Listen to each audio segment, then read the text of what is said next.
So what a night it was north of the border Saturday in Montreal, Canada for the Team USA men's hockey squad. They're playing in the Four Nations face-off. The US, Team Canada, Sweden, Finland, respectively, playing in this tournament, which is a tune-up for the next Winter Olympics. The NHL put this together. They did a great job.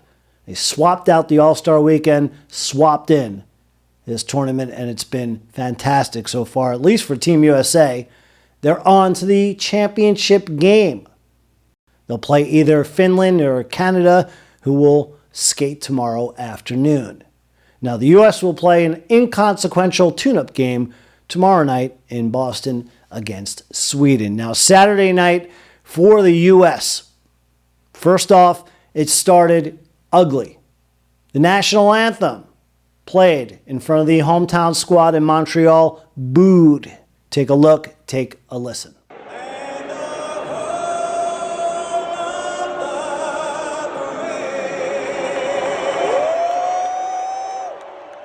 So after the ugliness of the national anthem, the U.S. and Canada faced off. Before there were any shots on goal, there were haymakers thrown. Some landed. 3 fights in the first 9 seconds. What do you have here? Old school hockey. The last of the Mohegans hockey. You let men settle things like men. Then you get to the action and you determine a winner with hard-nosed play. And that's what happened last night. Take a look at the culprits that got things going. Fight number 1, you can say, was Tkachuk brother number 1. Matthew of the Florida Panthers, representing Team USA, took on Brandon Hagel of the Tampa Lightning. By the way, Tkachuk last week and his team were in Washington, D.C. to meet President Trump as they celebrated the Panthers' first Stanley Cup victory in 2024. I've got a video up. You can check it out here on the Red Dawn Media channel. I thank you, by the way, for your support and for checking out the content. Please do like and subscribe. Enough about me. Let's move on to fight number 2. The other Tkachuk, his brother Brady Tkachuk of the Ottawa Senators, taking on Sam Bennett.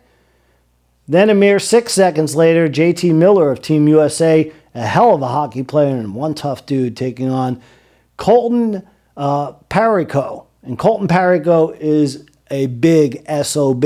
6'6", 230 pounds. They duked it out. Take a look at the video. The slugfest continues, and for Team USA, they again skate to victory, and a huge victory ending a huge streak for Team Canada. Let me explain.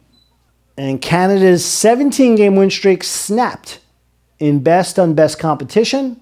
Afterward, it was ESPN and one of their reporters catching up with Brady Tkachuk, and they asked him how this all came about. The planning, the premeditation of the brawls, how it was organized, and who went first in the lineup, so on and so forth. Brady will give you the answer. It just happened pretty organically. Matthew said he wanted to go first, and yeah, just happened. And you know what? It's over and done with now. Now it's an opportunity to win the game here. When did Matthew say that? You know what? It's right when we found out the starting lineup. He said he wanted a piece of him, and then coordinated with Benny there, and yeah, and then Millsy, finished off with a big boy 1-2. That's Brady Tkachuk. Now, both of those guys, tough in their own right. You saw it for yourselves. Great hockey players. Their father was an awesome hockey player. I saw him play a bunch of times in person when the Phoenix Coyotes came into existence late in my tenure as a student back in the day, in the 90s, at Arizona State University. So Dad taught the sons well. Now, there was another hero that was busy putting the biscuit in the basket and scoring the game-winning goal. This guy right here. He got things done for the U.S. This is Dylan Larkin of the Red Wings with a beautiful game winner. That came with 6 minutes and 30 seconds left in the second period. The U.S. would get a late empty netter, and again, they win 3-1.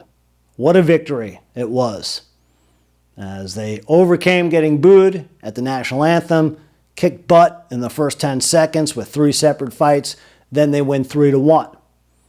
Now, we live, of course, in a polarizing political climate, to say the least. And I can't quite compare it to my experience, I'm going to date myself, as a young lad.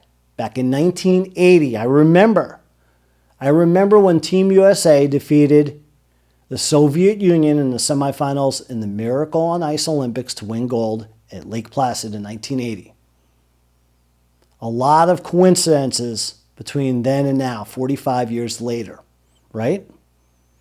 Well, for one thing, you've got all-time horrible presidents being replaced by patriots. Back then, it was Carter with Reagan, as the country was beat up in many ways than one, including the economy.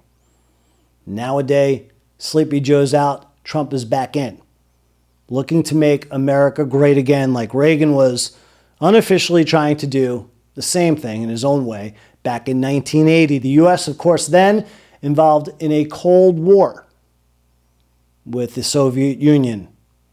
And it seems like things were really hashed out on the ice that day with an upstart underdog squad against one of the great Soviet teams, a bunch of professionals. You know the story.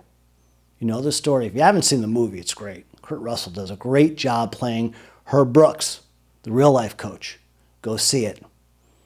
Anyway, you live in a political climate not as deep and festering or as dangerous as the Cold War, but right now, Canada and the U.S. not quite getting along.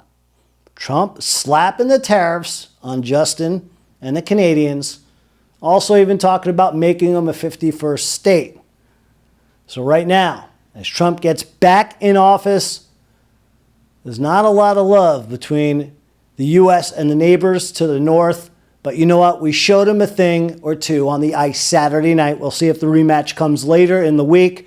For now, I'm content with that victory as you skate into Thursday. And at the end of it, you hope to hear the chants of USA, like I did on the streets of Staten Island, New York in 1980 with an improbable win against the Soviets. I remember it like yesterday.